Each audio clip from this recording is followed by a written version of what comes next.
नमस्कार, जय जोहार, मोर संगवारी तुहर द्वार। और आप देखना प्रारंभ कर चुके हैं मोर संगवारी रवि सर की रिपोर्ट। जी हाँ, शिक्षा विभाग के तहत एक ऐसा चैनल जिसके द्वारा हम स्कूली बच्चों को, युवा साथियों को मोटिवेट करने के लिए हर एक व्यक्ति की, हर एक शख्स की संघर्ष भरी कहानी सफलता के माध्यम से आप तक लेकर आते हैं, ताकि हमारे युवा साथी मोटिवेट हो सके, प्रोत्साहित हो सके।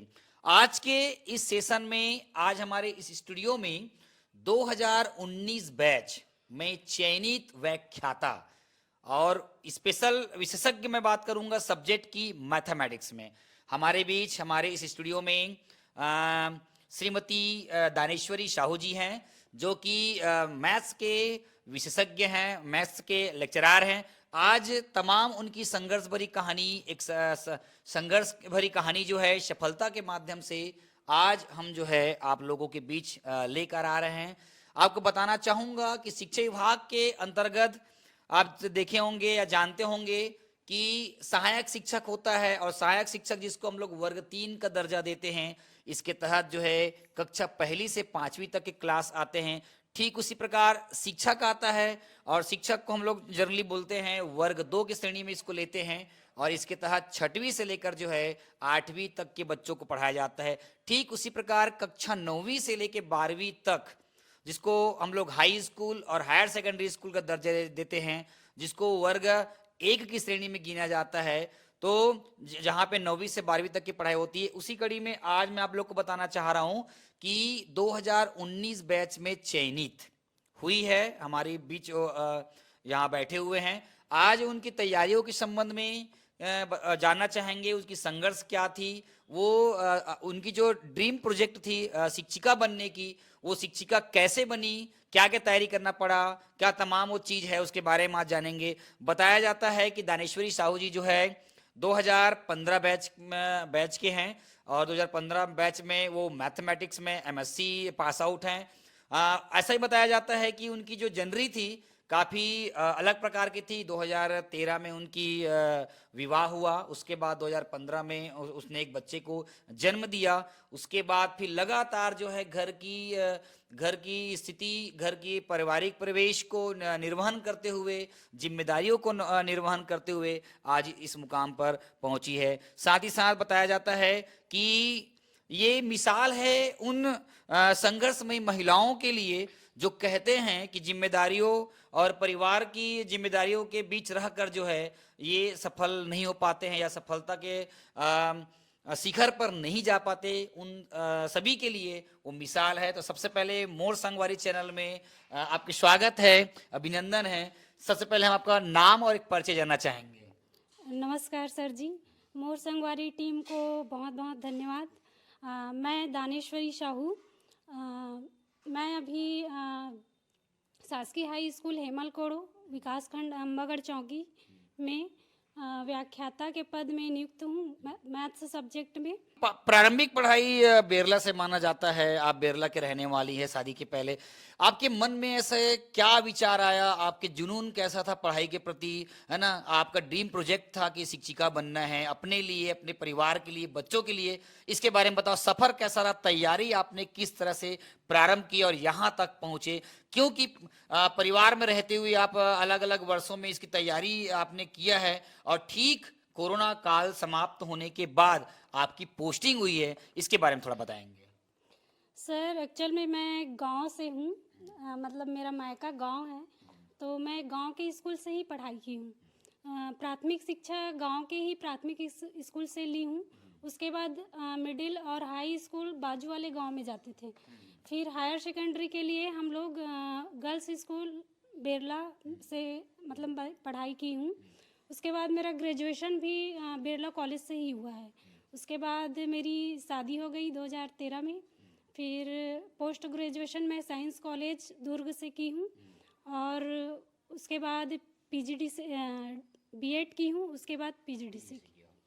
जनरली बताया जाता है कि आपका जो ससुराल पक्ष है, आपके ससुर जी गवर्नमेंट एम्प्लॉय हैं, शासकीय कर्मचारी हैं, है ना, आपके देवर देवरानी भी शासकीय कर्मचारी, आपके खुद आपके जो हस्बैंड जी हैं वो खुद अभी वर्तमान में स्वामी आत्मानंद उत्कृष्ट अंग्रेजी माध्यम जो महाविद्यालय है धनोरा में, वहाँ पोस्टिंग है। आपका पूरा समूचे परिवार जो है शासकीय कर्मचारी हैं। क्या आपको प्रेरणा परिवार के माहौल से मिला है कि आप पहले से तय किए थे कि मुझे शिक्षिका बनना है? इसके बारे में बताएंगे। सर एक्चुअल में मैं पहले से ही मतलब मेरा मन में था कि मुझे आत्मनिर्भर बनना ही है। तो उसके लिए मैं पहले से ही मन बना लिया था कि मुझे आगे मतलब बढ़ना है और कुछ करना है। एक और शादी होने के बाद तमाम महिलाएं जो हैं पढ़ाई लिखाई छोड़ देते हैं, और आप उसके बाद भी परिवार की जिम्मेदारी, घर के बच्चों की जिम्मेदारी, उसके बाद भी आप निरंतरता बना कर आपने तैयारी किया, है ना, उसके बाद आपने वाकई में सचमुच यहाँ आप इस मुकाम पे हो, है ना, आपको सक्सेस मिली है। इसके पीछे राज क्या था? आपने किस तरह तैयारी की है, घर पर रहकर या कोचिंग अगर आपने यूज किया है, कोचिंग का सहारा लिया है तो कैसे लिया है, इसके बारे में बताएंगे। और आपकी सफलताओं में ऐसे कौन लोग हैं जो आपको मोटिवेट किए होंगे आगे बढ़ने के लिए, उनकी बातों को सुनकर आप यहाँ तक पहुंचे, उनके बारे में बताएंगे। सर मैं इसके लिए तो सबसे पहले मेरे फैमिली वाले को धन्यवाद देना चाहूँगी। उन लोग का बहुत ही ज़्यादा सपोर्ट रहा है, क्योंकि ग्रेजुएशन के बाद की पढ़ाई मेरी शादी के बाद हुई है। तो और उसके बाद मेरा एक बेटा भी आ गया था, तो साथ में पढ़ाई के साथ बच्चे को भी देखना थोड़ा मुश्किल था।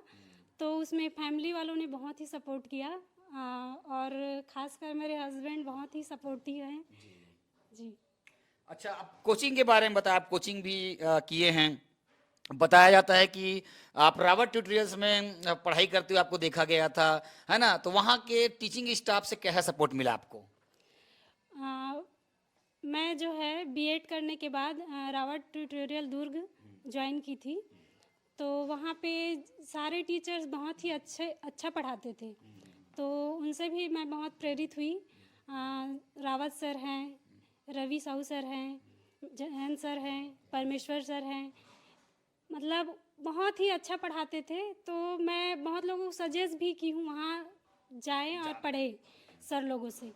तो वहाँ से बहुत प्रेरित हुई, और वहाँ हम लोग जब क्लास जाते थे तो क्लास के बाद हम लोग ग्रुप में भी और कैंडिडेट आते थे, उनके साथ ग्रुप डिस्कशन भी करते थे, ग्रुप में पढ़ते थे। और जैसे ही 2019 में शिक्षक भर्ती आई तो मैं भिलाई सेक्टर 2 में भी क्लास ज्वाइन की थी। और वहाँ मैं चूँकि सिलेबस में मैथ्स था और पेडागॉजी था, तो मैथ्स के लिए मैं ज्वाइन की थी और पेडागॉजी को खुद से मतलब पढ़ी थी। जब आप तैयारी कर रहे थे तो आपकी तैयारी का सोर्स क्या था, कि आप कितने घंटे पढ़ते रहे होंगे, है ना? बताया जाता है कि आपकी पढ़ाई निरंतरता थी, लगातार आप कंटिन्यू पढ़े हैं, कम पढ़े हैं लेकिन अच्छा पढ़े हैं, है ना? इसके बारे में बताएंगे कि तैयारी आप कैसे किए थे। सर एक्चुअल में मेरा कोई एग्जैक्ट टाइम टेबल तो नहीं था, लेकिन जब भी मैं फ्री रहती थी तो फिर जैसे ही 2019 में शिक्षक भर्ती आई, उस टाइम तो बिल्कुल भी मतलब समय वेस्ट नहीं करना है ऐसा था। तो मैं बिल्कुल मतलब समय बचाते हुए काम को करके मतलब पढ़ाई करती थी। अच्छा, ये बताइए कि आपका ड्रीम प्रोजेक्ट शिक्षिका बनने का था, आप बन गई, तो आपका सपना एक प्रकार से पूरा हुआ, और सपना पूरा होने के बाद आप अपने आप को कैसा फील करते हैं, है ना, कैसा महसूस करते हैं, इसके बारे में बताएंगे। क्योंकि आपका एक बालक भी है, और कहीं ना कहीं आप शिक्षिका बने, दूसरे बच्चों को पढ़ा रहे हैं, और खुद आपके बालक इतने इंटेलिजेंट है ना, उसके एक्टिविटीज देख के लगता है कि वो काफी आगे जा रहा है, और आप दोनों जो है सपोर्ट कर रहे हैं, है ना। अपने ड्रीम प्रोजेक्ट जो सपना पूरा हुआ उसके बारे में बताएंगे। सर 2019 में शिक्षक भर्ती आई, उसमें मतलब 4 पोस्ट थे, व्याख्याता, सहायक शिक्षक, शिक्षक और लैब टेक्नीशियन का। तो उसमें मैं चारों पेपर दी थी। तो उसमें मेरा मेन फोकस व्याख्याता ही था और उसी के लिए मैं तैयारी कर रही थी, और उसमें हुआ मेरा। तो एक तरह से मेरा सपना पूरा हुआ और मैं बहुत खुश हुई, और मेरे साथ साथ मैं अपने परिवार वालों को भी मतलब कुछ करके दिखा पाई, तो वो मुझे अच्छा लगा। अपने बच्चे के बारे में क्या बोलेंगे? आपके बच्चे काफी इंटेलिजेंट है ना? छोटी सी उम्र में इस तरह का उसका एक्टिविटीज ऐसा लगता है देख के कि वो डॉक्टर बनने के सपने को साकार कर चुके हैं, ऐसा लगता है देख के। उनकी सोच थिंकिंग बड़ा हाई लेवल की है, और कहीं ना कहीं आपके पूरे परिवार का, आप लोगों का, क्योंकि शिक्षा से जुड़े हुए आप लोग, उनका एक गहरा प्रभाव पड़ा है। तो अपने बच्चे के बारे में आप क्या कहना चाहेंगे? अ, बच्चा ऐसा है कि अभी वो छोटा है, तो अभी उसके ऊपर तो कोई हम लोग का वो नहीं है कि तुमको यही बनना है। वो बड़ा होकर मतलब जो बनना चाहे वो बनेगा। मैथ्स के आप शिक्षिका हैं, एक और लोग जो है मैथ्स को डर जाते हैं, है ना, भागते हैं। आप एक शिक्षिका होने के नाते हमको ये बताइए कि मैथ्स को और कैसे सरल तरीके से समझा सकते हैं, बना सकते हैं, बच्चों के बीच में हम उसको, है ना, आकर्षण का केंद्र बना सकते हैं, इसके बारे में बताएंगे। सर चूँकि मैं 9वीं से 9वीं 10वीं क्लास को पढ़ाती हूँ, तो हमें ये नहीं सोचना है कि बच्चे 9th में आ गए तो उनको सब बेसिक कॉन्सेप्ट उनका क्लियर है। तो सबसे पहले हमको उनका बेसिक कॉन्सेप्ट क्लियर कराना चाहिए कि जैसे शून्य से ही शुरू कीजिए आप, पूर्ण संख्या, पूर्णांक संख्या, यहाँ से शुरू कीजिए। और बेसिक कॉन्सेप्ट जब तक क्लियर नहीं होगा बच्चे मैथ्स नहीं बना पाएंगे। और उसके बाद उनको फार्मूला वगैरह बताइए। फार्मूला के बाद जितना ज़्यादा वो प्रैक्टिस करेंगे उतना ही उनका कॉन्सेप्ट क्लियर होते जाएगा।